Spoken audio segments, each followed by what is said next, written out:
అన్నదాత అన్నదాత మీ అన్నదాత చెమటోడ్చి ఆహారాన్నందించే రైతన్నా అనునిత్యం నీ కండదండగా నిలిచే నేస్తం ఎవరన్నా అన్నదాత అన్నదాత మీ అన్నదాత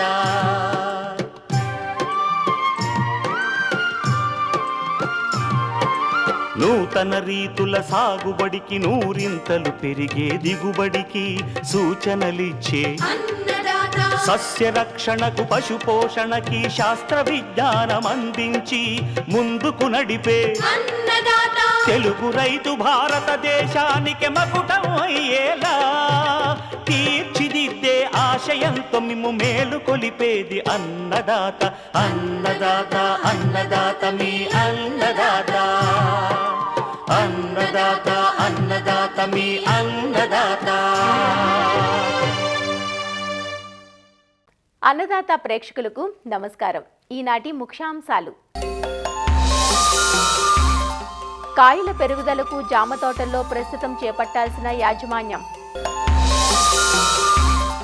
పట్టణీకరణ నేపథ్యంలో నగరాల్లో నేలల ఆరోగ్యాన్ని పెంపొందించుకునేందుకు సూచనలు, ప్రపంచ నేలల దినోత్సవం సందర్భంగా ప్రత్యేక కథనం, ఇంకా జై కిసాన్ వ్యవసాయ సమాచారం.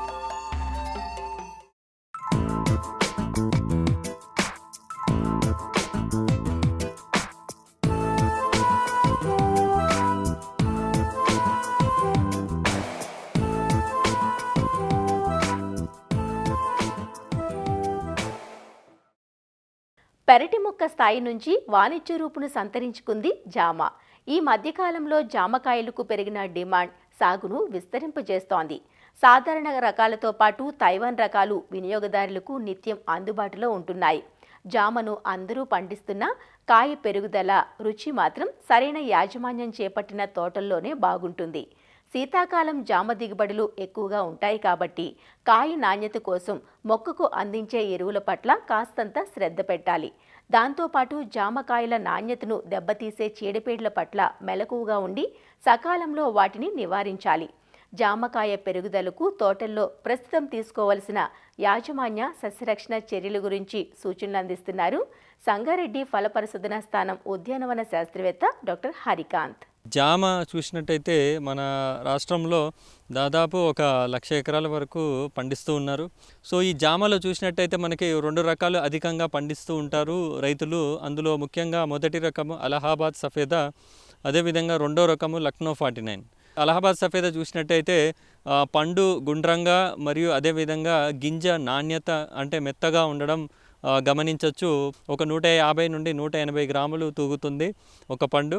అదేవిధంగా లక్నో 49 చూసినట్టయితే ఇది కోడిగుడ్డ ఆకారంలో ఉంటుంది. ఇది దాదాపు మనకి 220 గ్రాముల వరకు తూగుతూ ఉంటుంది. సో ఇందులో కొంచెం లక్నో 49లో కొంచెం గింజ అనేది కొంచెం గట్టిగా ఉండడం మనం గమనించవచ్చు. మార్కెట్లో ఎక్కువగా ఈ అలహాబాద్ సఫేదా ఎక్కువగా పోవడం జరుగుతుంది.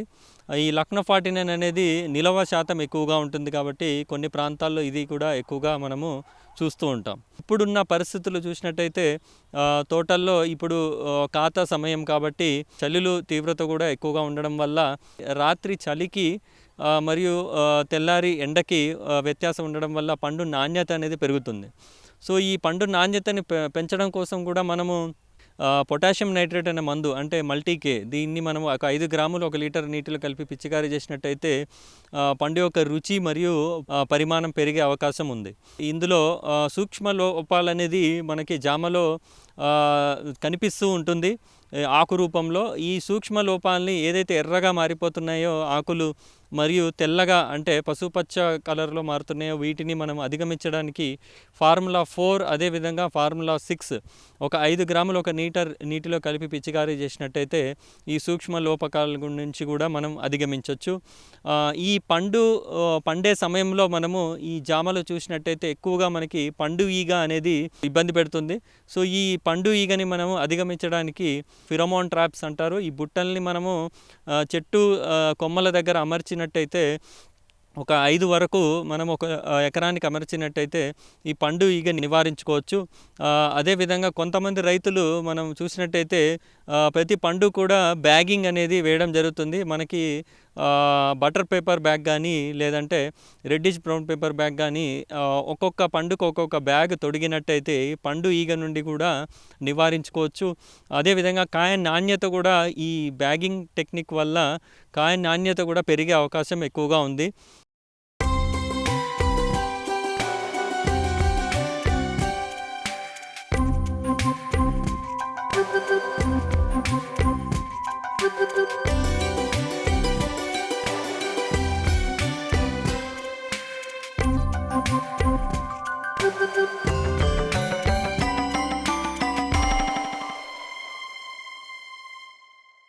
భూమి మీదున్న సకల జీవరాశి మనుగడ సాగించడానికి నేలే ఆధారం.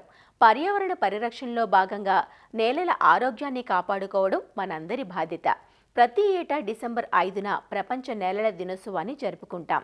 నగరాల్లో నేల ఆరోగ్యాన్ని పెంపొందించాలన్నది 2025 సంవత్సరపు నినాదం. ఈ సందర్భంగా నార్మ్ శాస్త్రవేత్తలు అందించిన సూచనలను నిన్నటి అన్నదాతలో తెలుసుకున్నాం కదా. పట్టణీకరణ నానాటికి పెరిగిపోతున్న నేపథ్యంలో నేల ఆరోగ్యాన్ని కాపాడుకోవడం నిజానికి పెద్ద సవాలే. ఎందుకంటే పట్టణీకరణ వల్ల సాగు భూమి తరిగిపోతుంది, ఉన్న భూమిలోనూ జీవ వైవిధ్యం తగ్గిపోతుంది. అందువల్ల నగర భూముల ఆరోగ్యాన్ని కాపాడుకోవాల్సిన ఆవశ్యకత ఎంతైనా ఉందంటూ యాంగ్రూ గుంటూరు లాంలోని సాయిల్ సైన్స్ విభాగం సీనియర్ శాస్త్రవేత్త డాక్టర్ శైలజ అందిస్తున్న సూచనలను ఇవాల్టి అన్నదాతలో తెలుసుకుందాం. వాతావరణ మార్పు, ఆహార భద్రత మరియు పర్యావరణ స్థిరత్వం వీటన్నిటినీ మనం మెరుగుపరుచుకుంటూ చేయాలి అంటే నేల ఆరోగ్య యాజమాన్యం అనేది ఒక ఎంపిక మాత్రమే కాదు, అది ఒక అత్యవసరం కూడా. సో ఈ విషయాలన్నిటి మీద అవగాహన కల్పించడానికి మనం ప్రతి సంవత్సరం డిసెంబర్ 5న ప్రపంచ నేలల దినోత్సవాన్ని ఘనంగా జరుపుకుంటున్నాము. ప్రతి సంవత్సరం ఏదో ఒక అంశంతో ఇది జరుపుకుంటూ ఉంటాము. ఈ సంవత్సరం అంశం వచ్చి healthy soils for healthy cities, అంటే ఆరోగ్యకరమైన నగరాల కోసం ఆరోగ్యవంతమైన నేలలు. ఈ మధ్య కాలంలో మనకి పట్టణీకరణ అనేది ఒకటి జరుగుతోంది.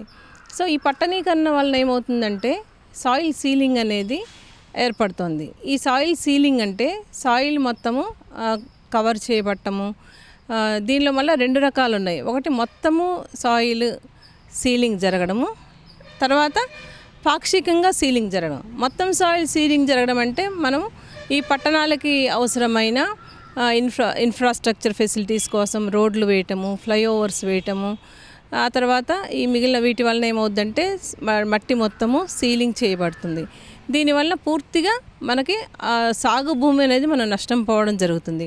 ఈ పాక్షికంగా సీలింగ్ చేయడం వల్ల ఏమవుతుందంటే కొంతవరకు నీరు, గాలి నేలలోకి చొచ్చుకొని పోతుంది, కానీ వాటర్ రన్ ఆఫ్ అనేది చాలా పెద్ద పెను ప్రమాదం అవుతుంది. ఈ విధంగా సాయిల్ సీలింగ్ అనేది మొత్తం కానీ పాక్షికంగా కానీ సీలింగ్ జరగడం వల్ల ఏమవుతుందంటే నీరు నేలలోకి ఇంకే గుణాన్ని కోల్పోతుంది.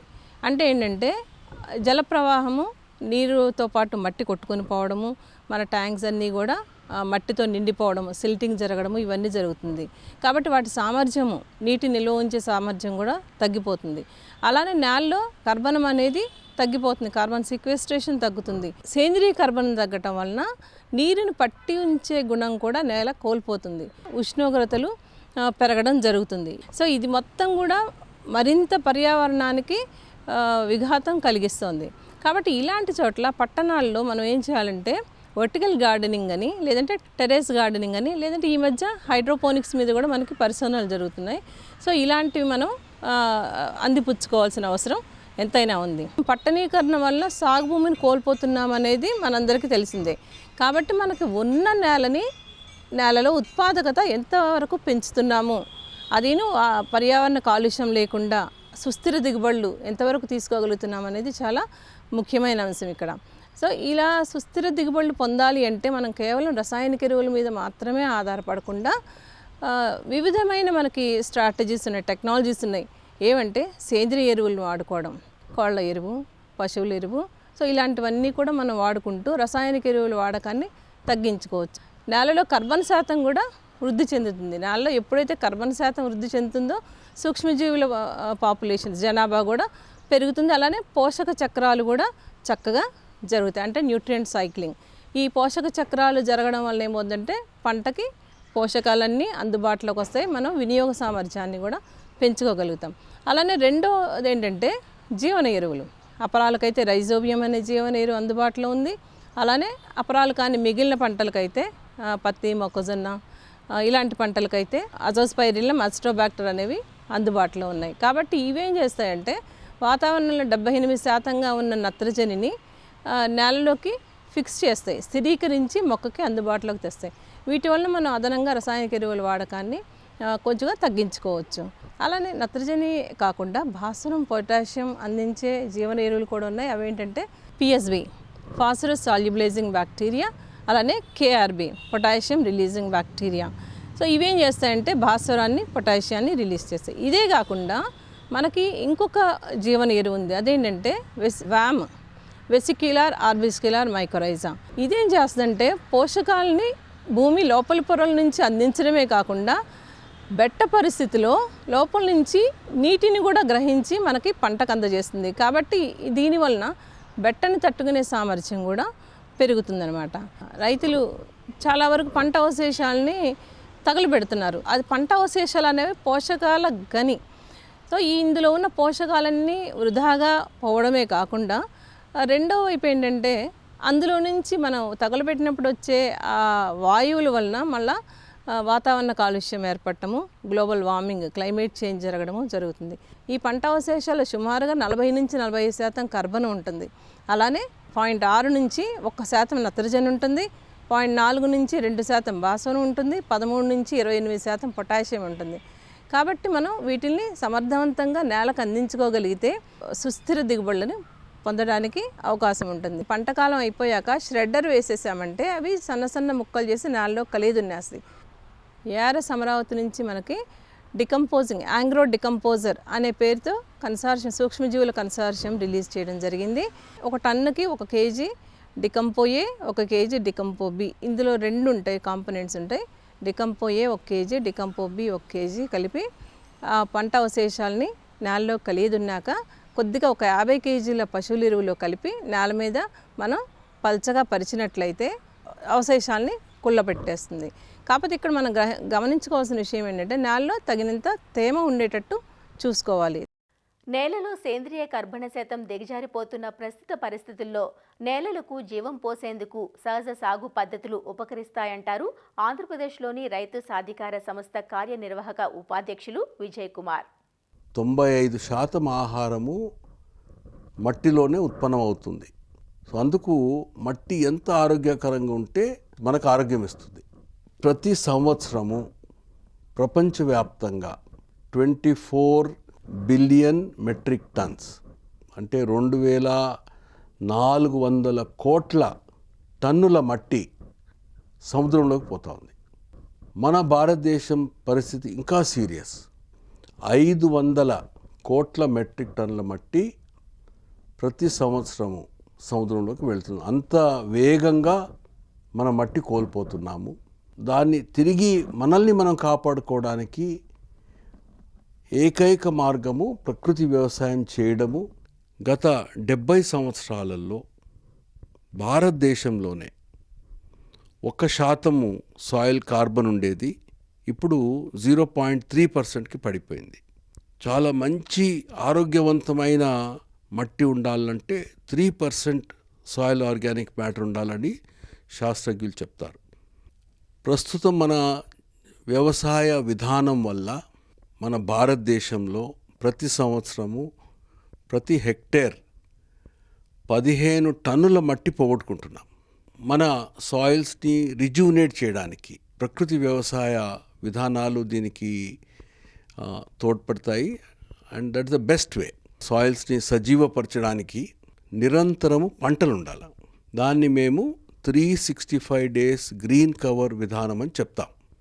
7 to 10 billion microbes in every teaspoon full of soil. మొక్క విసర్జించే ఆహారము ఈ సూక్ష్మజీవులకు ఆహారం అవుతుంది. సో ఈ సూక్ష్మజీవులు ఈ ఆహారం తీసుకొని మొక్కకు కావాల్సిన పోషకాలన్నీ అందజేస్తాయి. అంటే ప్రతి మొక్కకు కూడా ఒక 30, 40, 50 పోషకాలు అవసరం. రెండవ ముఖ్యమైన అంశము ప్రతి పొలంలో పంట వైవిధ్యత ఉండాలి. పంట వైవిధ్యత ఎందుకు అవసరం అంటే ఒక్కొక్క మొక్క కొన్ని రకాల సూక్ష్మజీవులకు తన సిగ్నల్స్ పంపించగలుగుతుంది. సో ఎంత పంట వైవిధ్యత ఉంటే భూమిలో ఉన్న అన్ని రకాల సూక్ష్మజీవులు అవి సజీవం అవుతాయి. ఒకే రకమైన మొక్కలు మనం పెట్టామంటే అది న్యూట్రిషన్ బ్యాలెన్స్ పోతుంది. సో పంట వైవిధ్యత మట్టిని కాపాడడానికి చాలా పనికి వస్తుంది. మరియు భూమిని మనము కప్పి ఉంచాలి, పంటలతో కానీ పంట వ్యర్థాలతో కానీ.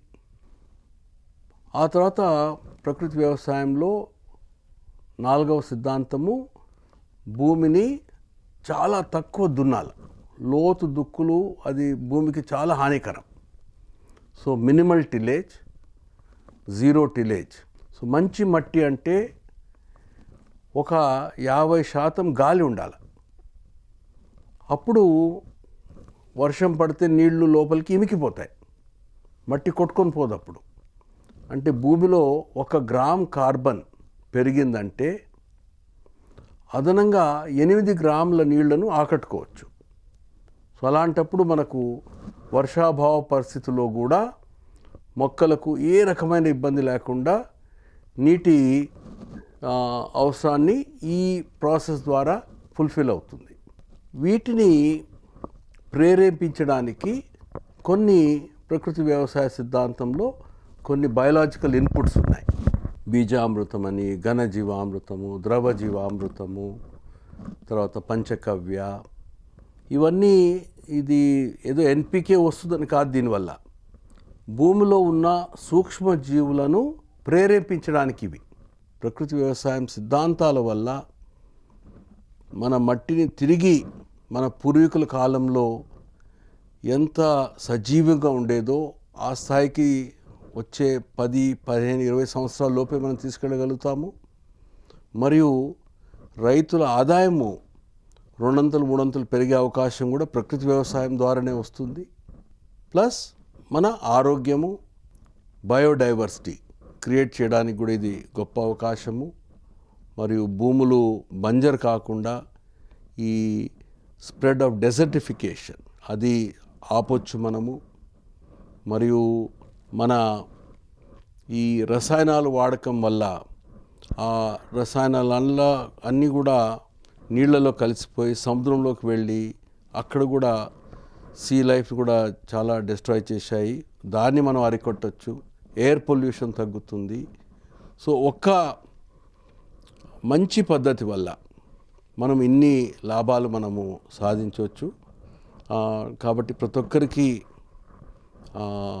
నా విన్నపము, మన మట్టిని మనం కాపాడుకోకపోతే మనకు భవిష్యత్తు లేదు.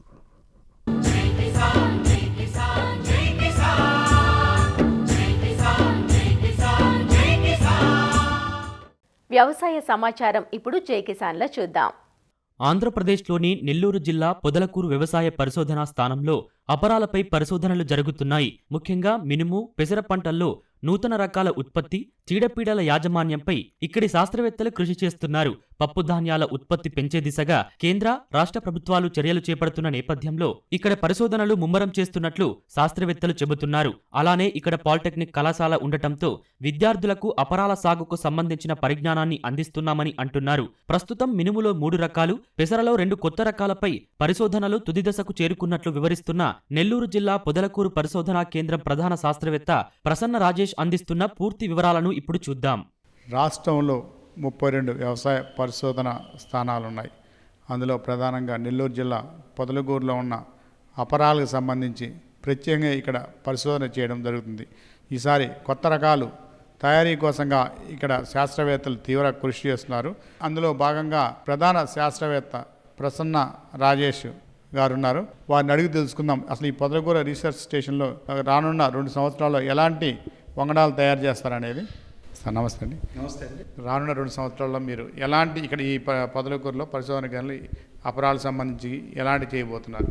రాష్ట్రంలోని వ్యవసాయ విశ్వవిద్యాలయమైనటువంటి ఆచార్య ఎన్జి రంగా వ్యవసాయ విశ్వవిద్యాలయంలో తరపున ఎస్పీఎస్ఆర్ నెల్లూరు జిల్లాలో అపరాల మీద పరిశోధనలు జరిగే పరిశోధనా స్థానము పొదలకూరులో స్థాపించడం జరిగింది.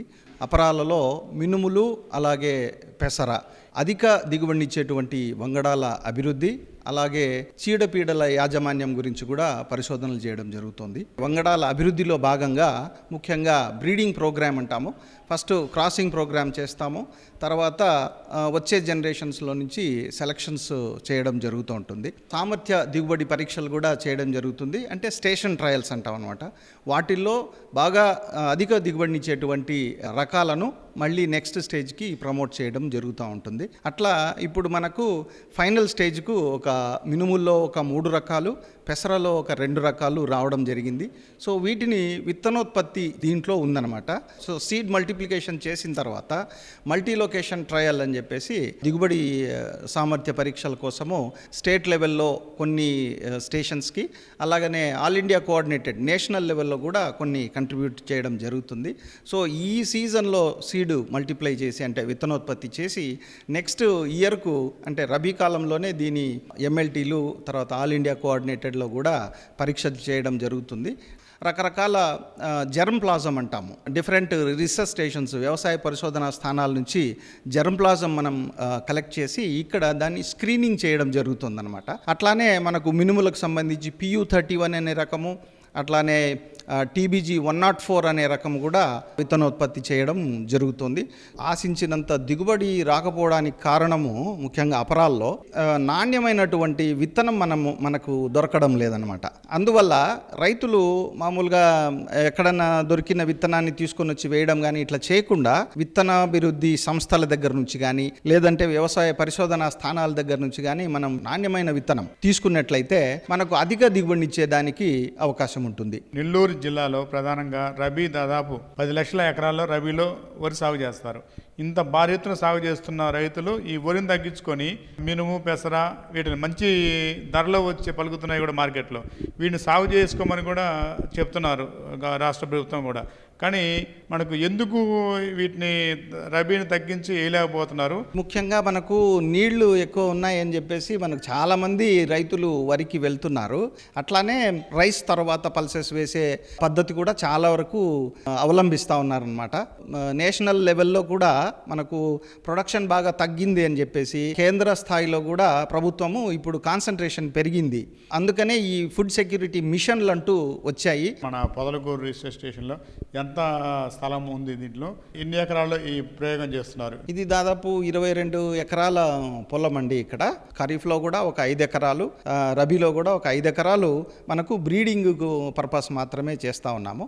మిగతావన్నీ ఈ స్క్రీనింగ్ పల్లాకు తెగుల్ని తట్టుకునే జెర్మ్ ప్లాజం స్క్రీనింగు, తర్వాత రసం పీల్చే పురుగుల్ని, ఆకు తినే పురుగులు వాటిని తట్టుకునేదానికి కూడా స్క్రీనింగ్ అంటామన్నమాట. ఎంటమాలజీ సైంటిస్టు అలాగే పెథాలజీ సైంటిస్టు స్క్రీనింగ్ వర్క్ ఇక్కడ జరుగుతోంది. వాటిల్లో రెసిస్టెంట్ బాగా తట్టుకునే రకం ఏదన్నా ఉందంటే దాన్ని మనకు రిలీజ్డ్ వెరైటీస్తో క్రాస్ చేస్తామన్నమాట. తర్వాత సెగ్రిగేటింగ్ జనరేషన్స్లో సెలక్షన్స్ చేసి మనము కొత్త వెరైటీస్ డెవలప్ చేసేదానికి ఆస్కారం ఉంటుంది. తెగుళ్లను తట్టుకోవడంతో పాటు అధిక దిగుబడులను సాధించేందుకు రైతుకు మంచి లాభాలు చేకూర్చే విధంగా కూడా కొత్త వంగడాలు ఉంటాయని, మరో 2 సంవత్సరాలలో రైతు పొలాల్లో ఈ విత్తనాలు పండించుకునే విధంగా కూడా కృషి చేస్తున్నామని చెప్పి కూడా ఇక్కడ ప్రధాన శాస్త్రవేత్త ప్రసన్న రాజేష్ చెప్తున్నారు. పొదలకూరు రీసెర్చ్ కేంద్రం నుంచి కెమెరామెన్ హరీష్ బాబుతో రాజారావు, ఈటీవీ న్యూస్. ఆంధ్రప్రదేశ్లోని నెల్లూరు జిల్లాలో దిత్వా తుపాను ప్రభావంతో విడవకుండా కురుస్తున్న వర్షాలకు రబీ వరి నాట్లు నీట మునిగాయి. చాలా ప్రాంతాల్లో నారు దెబ్బతింది. జిల్లాలోని నెల్లూరు రూరల్ మండలం, వెంకటాచలం, అల్లూరు మండలాల్లోని పంటలు దెబ్బతిన్నాయి. వ్యవసాయ శాఖ ప్రాథమిక అంచనాల ప్రకారం 15,000 ఎకరాలలో నాట్లు వేసిన వరి పంట నార్లకు నష్టం జరిగినట్లు గుర్తించారు. ఉదయగిరి, మర్రిపాడు, వింజమూరు తదితర మండలాలలో మినుము, వేరుశెనగ, పొగాకు, కంది, మొక్కజొన్న పంటలకు నష్టం వాటిల్లింది. వేసిందే 10 ఎకరాలు మునిగిపోయింది. మోతాదు తీసుకొని వేసాము. మా పరిస్థితి ఈ రకంగా ఉంది. పెట్టుబడి వచ్చి ఒక 3 లక్షలు 4 లక్షలు దాకా పెట్టుంటాము. నాట్లు పోయినాయి, గిన్నెలు పోయినాయి, నాట్లు వేసుకున్న నాట్లు పోయినాయి. ఎకరాకి కనీసం 15,000 రూపాయలు ఇప్పుడే పెట్టేస్తున్నాము. చాలా నష్టపోయినాం. ప్రభుత్వం ఏదో ఒక రకంగా ఆదుకొని విత్తనాలు ఏదన్నా ఇస్తే కాస్త రైతులు కోలుకుంటారు. అంతా కౌలు సేద్యం సార్. నాకు 60 ఎకరాలు వేసాను. నీళ్లు 7 రోజుల నుంచి వాన కురిస్తే అసలు ఎవరు ప్రభుత్వంలో ఎవరు అసలు అనుకునే వాళ్ళు కూడా లేరు. వ్యవసాయం గురించి ఒక్క అధికారి కూడా వచ్చి మాట్లాడిన వాళ్ళు లేరు.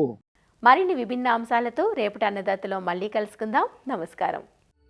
అన్నదాతలు తమ సందేహాలు, సమస్యలను 18004254085 టోల్ ఫ్రీ నంబర్లో ఉదయం 10 నుంచి 11 గంటల మధ్య పని దినాలలో సంప్రదించగలరు.